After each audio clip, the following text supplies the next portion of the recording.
Welcome. You're listening to the I'm Wired to Inspire podcast, creatively engineered by Nicole, the inspiration specialist. I'm Wired to Inspire is a powerfully packed 5-minute podcast filled with inspiration and encouragement to get you through your day. It's designed to inspire you to live your authentic purpose.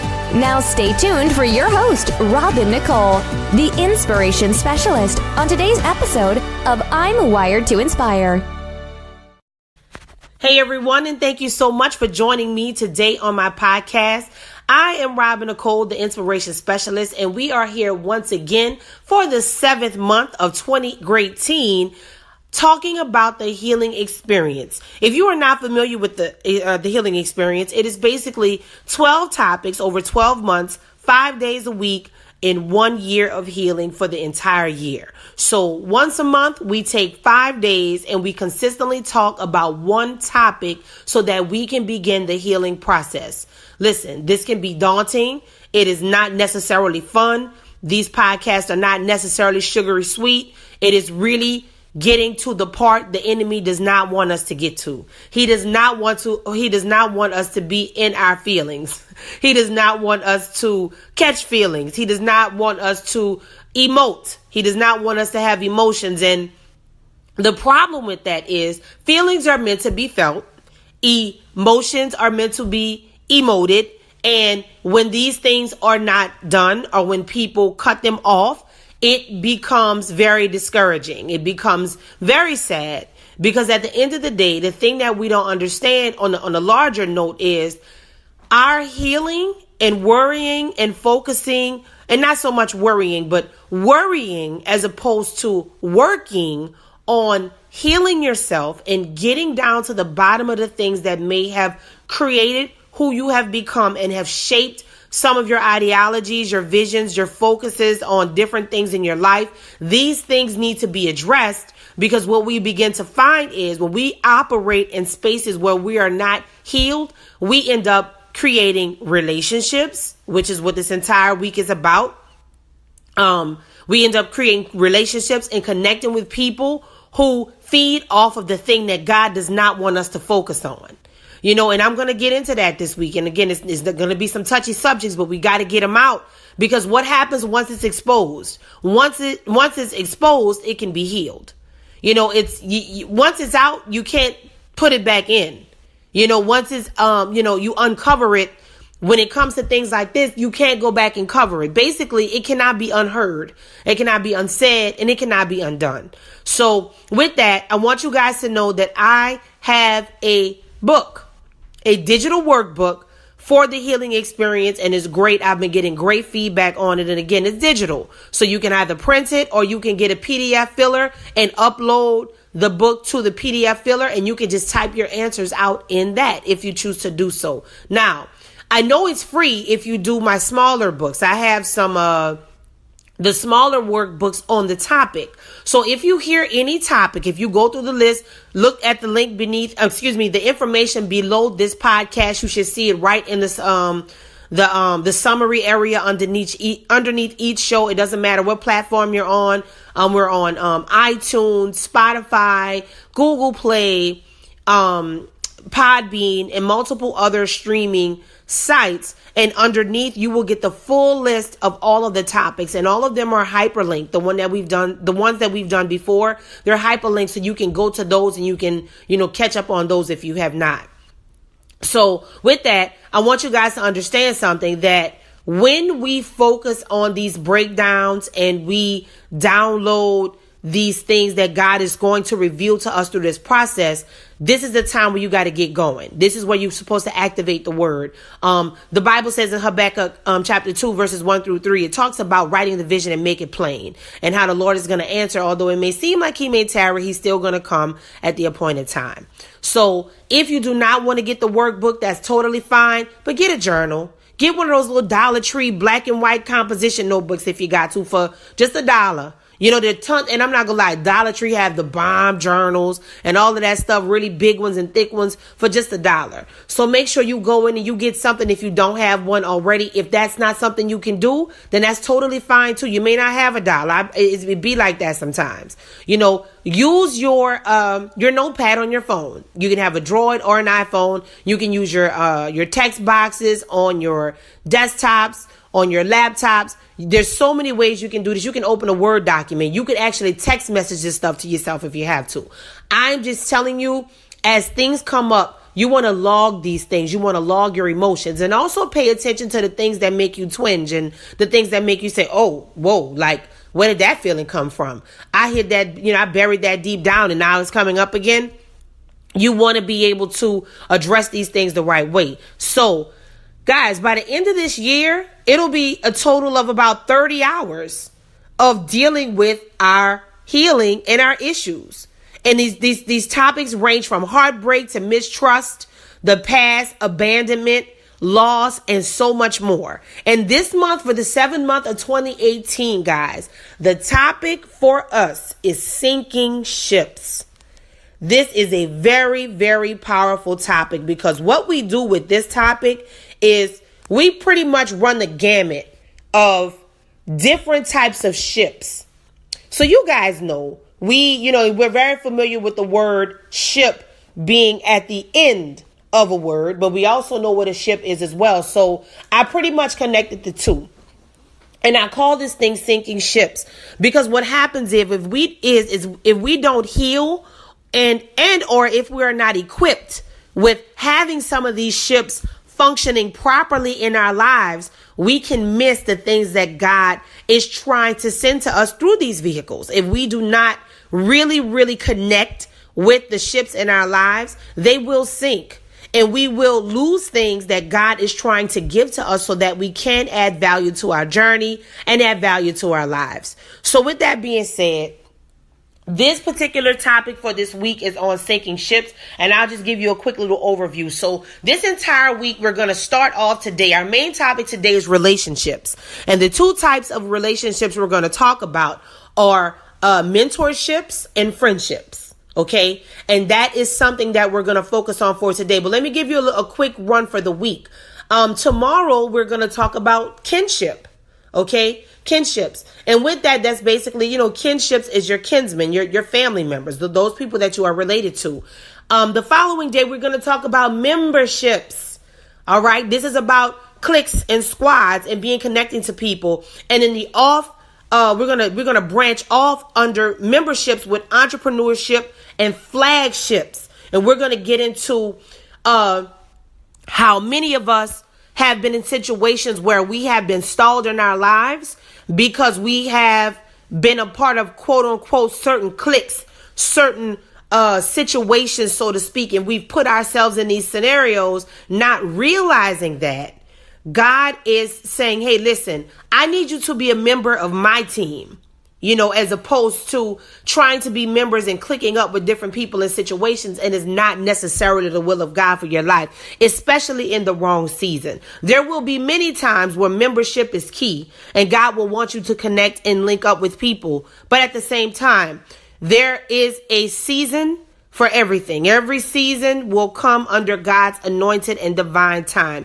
It reminds us of the sons of Issachar, where they knew the signs of the times. And oftentimes, if you are in the wrong ship, in the wrong season, it will sink. And even though you may say, well, this is what I thought God wanted, is this, and is that. Well, yes, that could very well be true. But where the problem comes in is that if we do not put ourselves in a position to be obedient to when God is telling us about these shifts and how we should, these ships and how we should be changing and moving along with them, then we can miss some of the valuable information that God is trying to give us so that he can bless us. Okay, so we're going to talk about memberships. And on Thursday, we are going to talk about situationships. And I know that topic is going to be popping.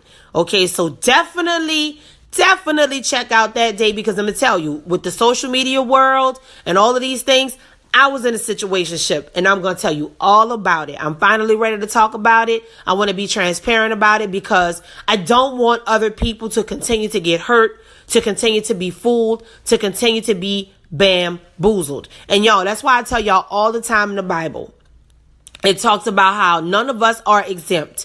Anything can happen to any of us. You can be the most discerning person. You can be the most faithful person, the most honest person, the most obedient person. You're not exempt. You can be listening to your favorite pastor, your favorite minister, your favorite friend, the person who you think is perfect and has it all together. And let me tell you, they can get duped. We all can get duped. Everybody can get duped. Okay. And even though Jesus knew who Judas was, he got duped too, because the dude set him up and got him killed for $30. You know what I'm saying? So that's why I want you guys to understand we have to be transparent. This is what this space is for me, being transparent. So with that being said, I really want you guys to make the investment in yourself. You know, this may not be for everybody, and I totally understand that, but I want to put it out there for you. It's totally free. Download all the episodes, get caught back up, and see. Did I say that right? Get caught back up. I don't think that came out right.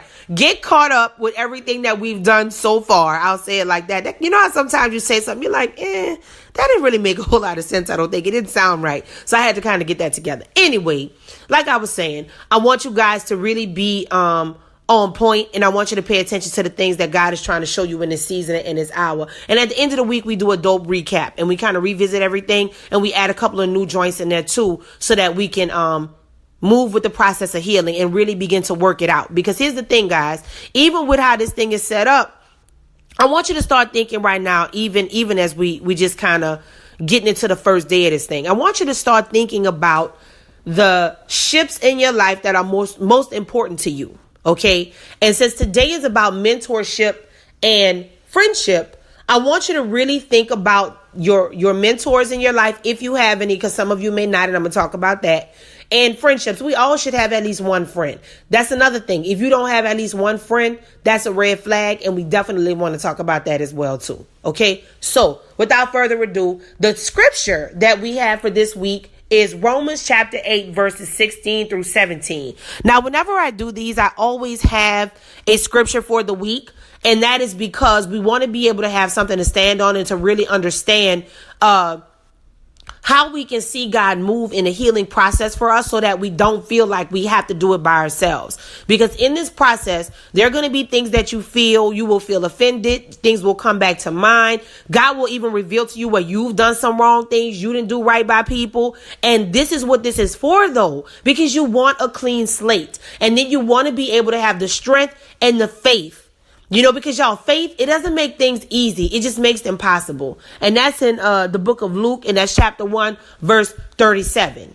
You know what I'm saying? And you have to remember that when God is using you, even now, to listen to this thing, he's breaking things down. He's removing the scales. He's peeling back the layers. And you know, when you deal with an onion and you have layers, it causes tears. You cry. And if you cut it at the wrong space, you immediately are going to start crying. That's why if you YouTube it, it'll show you the correct way to peel an onion to prevent that from happening. But most of us, we're not trying to do that. We just cut it to get it diced and move on. But this is kind of how this process is. You know, it's an onion. And once you cut it and you break it down and slice it into multiple pieces, it's going to be broken down and it's going to cause tears. But guess what? The tears are going to dry. You're going to use the onion. You're going to make the meal. It's going to be delicious. But it needs to be done. It has to be done in order to get the desired flavor, in order to get the desired outcome. In order for you to get the desired outlook for your life, you have to really insert yourself in looking to God on healing your life and how you get along with people in your relationships. Now, I want to read two different versions of this to you. So the King James Version says, the Spirit itself beareth witness with our spirit, that we are the children of God. And if children, then heirs of God, and joint heirs with Christ, if so be that we suffer with him, that we may also be glorified together. The ships that we talk about in our lives are about togetherness. A ship always has to do with you being together or a part of some type of experience or situation with someone. Okay, so that's why these ships are important. And if they are sinking, then that's a red flag, because you have to figure out where is the togetherness. Like, why is the togetherness off kilter? What needs to happen so that this thing can properly be redone and balanced the way God intended. Now watch, I'm going to read the Message Bible version of this scripture as well, because it has a completely, it just sounds like it's the same thing, but the way it was worded, I thought that it could add some value and it can really kind of hone in on what we're focusing on this week. Okay, so it says, the resurrection life you receive from God is not a timid, grave tending life. It's adventurously expectant, greeting God with a childlike, "What's next, Papa?" God's Spirit touches our spirits and confirm who we really are. We know who He is, and we know who we are, Father and children, and we know we are going to get what's coming to us, an unbelievable inheritance. We go through exactly what Christ goes through. If we go through the hard times with Him, then we're certainly going to go through the good times with Him. This is what relationships are all about. Okay, so today we're talking about relationships. And in particular, we're going to talk about our friendships and our mentorships. Okay, so first let's start with our friendships. You know, the Bible talks about how a friend sticks closer than a brother. And then, you know, we also know about the incredible relationship and best, quote unquote, best friendship between Jesus and John the Baptist, right? And it pretty much tells you how having someone in your life that you can call a friend is a very rare jewel.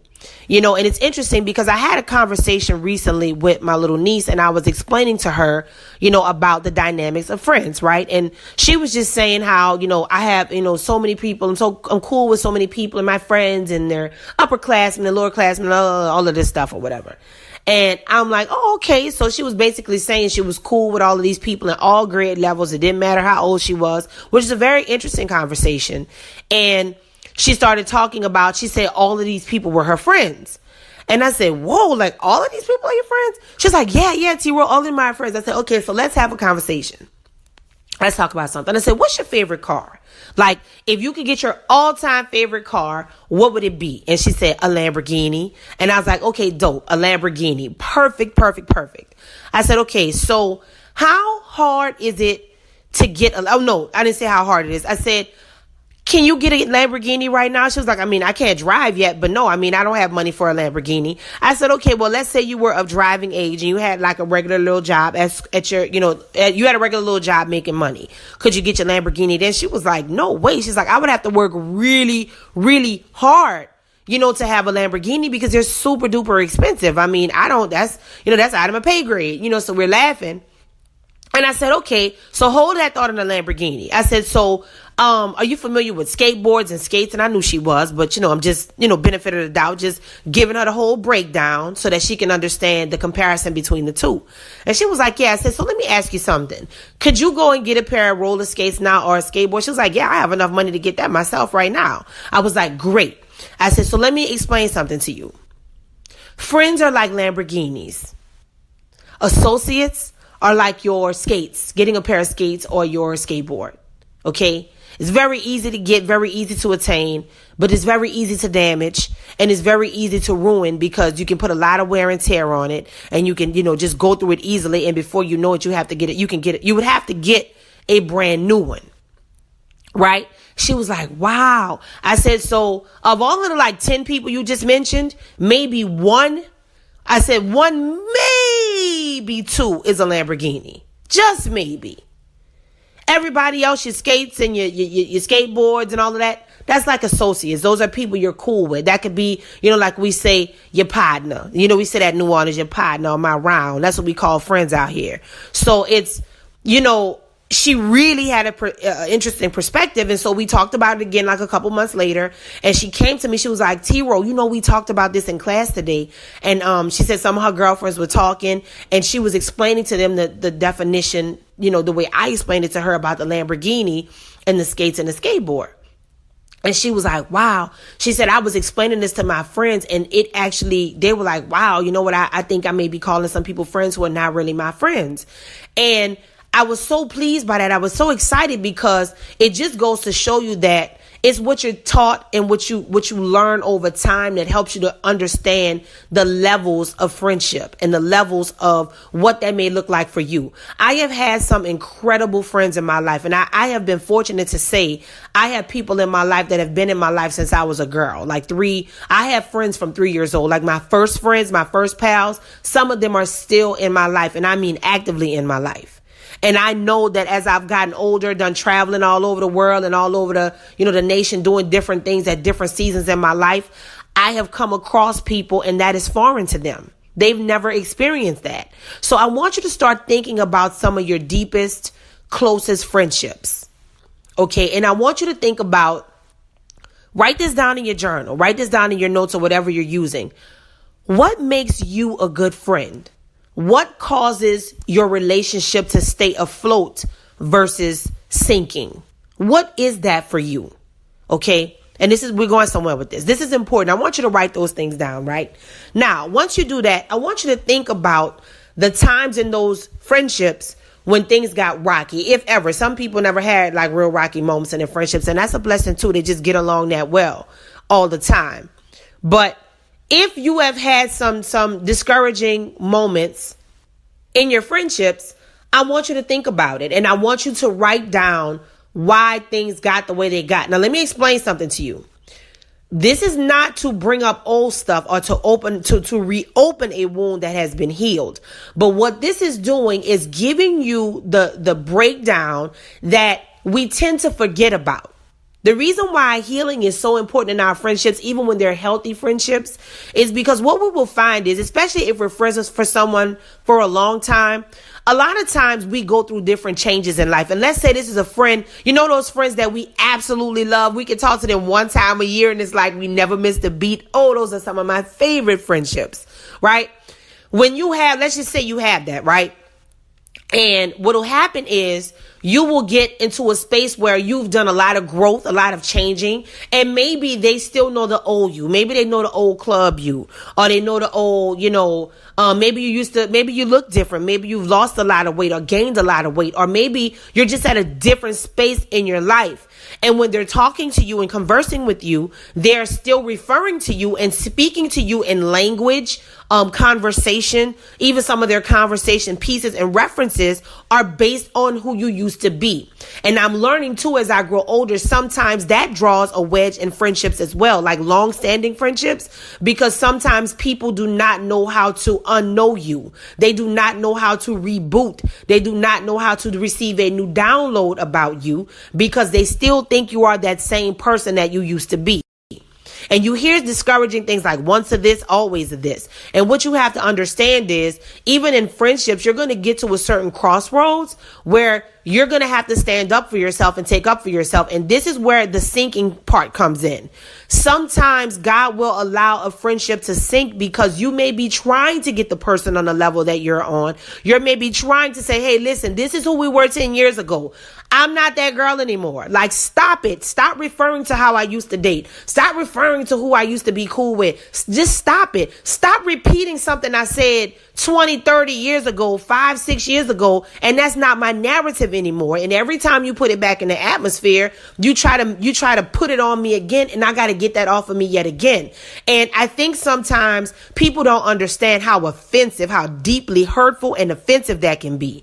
And it's because they're so obsessed with driving home their point and saying, but you still do this and you still do that. That can be a very hard walk in a friendship. So I know some of you are probably listening saying, man, I'm kind of going through that right now. Others of you may be feeling like, nah, I never really went through that. Well, let's just talk about if you're going through it, and if you may go through it, what things you can set in place. So some of the things that you have to think about are, you have to be cognizant of what you put out. We can be mad at the friend, or we can say, well, this relationship is sinking, this friendship is ending because of blah, blah, blah. But just make sure as the friend, you do your part. Make sure you say, hey, listen, I have a new narrative.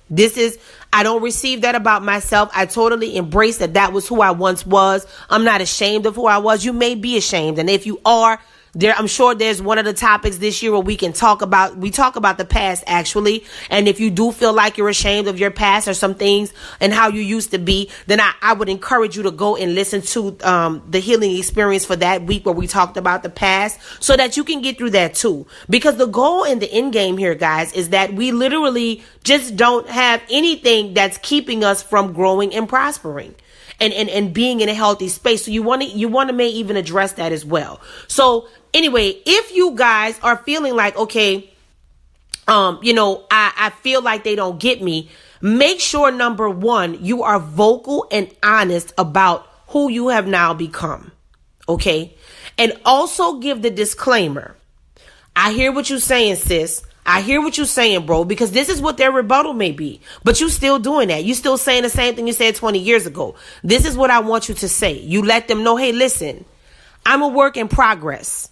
Okay. And a lot of times when you move on to something else and you may have been a certain way or been a part of something for a long time, you may still by default still say or do some of the things that went with that old lifestyle, that went with that old frame of mind.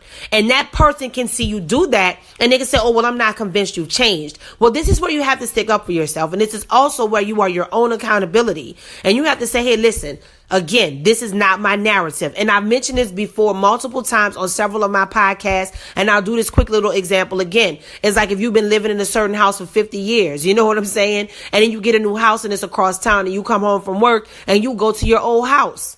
Okay, so you done went to your old house. Does that mean the new house does not exist across town? Does that mean that there's something wrong with that? No, it just means it's habit. It's what you've done for 50 years. You've done it over and over you literally have done it thousands of times. So, of course, you'll go back to that place because that's what you've done for so long. So then, it's like you might have a chuckle and say, oh man, this is hilarious. I can't believe I did this. And you turn around and you go to your house and then you go into the new thing. Just because you pulled up in the driveway at the old house that you may or may not even own anymore, that doesn't mean that you can't even, y'all, you got to pay attention. Most times you can't have access to go back into the old house because that part of your life is over. You may have sold it and you at someone else's house now. And that's how this thing is. It's like God is so good because when you do elevate and you go to another level in your life, the Lord will make that thing where you really can't even access the old place you used to be in. He'll shut things down. So you're like, man, I can't even do this. I'm uncomfortable. I can't even do this anymore. You know what I mean? So make sure when it comes to those friendships that you are vocal and honest about who you are and where you are now. Okay, so because let me tell you what happens.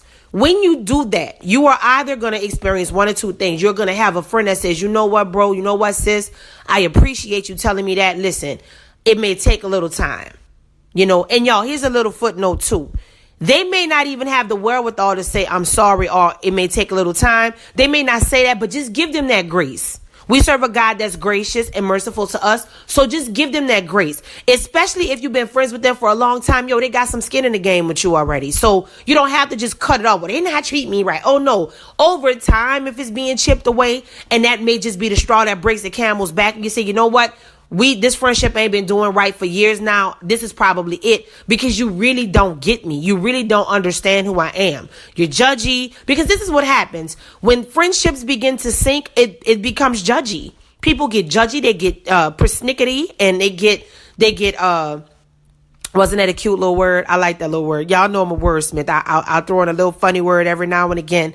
But, people will get short with you and you'll just see the dynamic change. The respect level changes. The aptitude to listen and to be there and present, it changes. And you begin to not have those feelings anymore. So even when you're changing in your friendship, that may be a sinking ship. Sometimes that sinking ship is of God. And I will tell you, like I tell you all the time, bring it to the altar, bring it to God and say, hey, listen, Lord, are you sinking this ship? Is this you? Because if it is, I will pull back. I'll let it go because you're trying to replace it with something else, or you're just trying to open that space back up so I could just grow.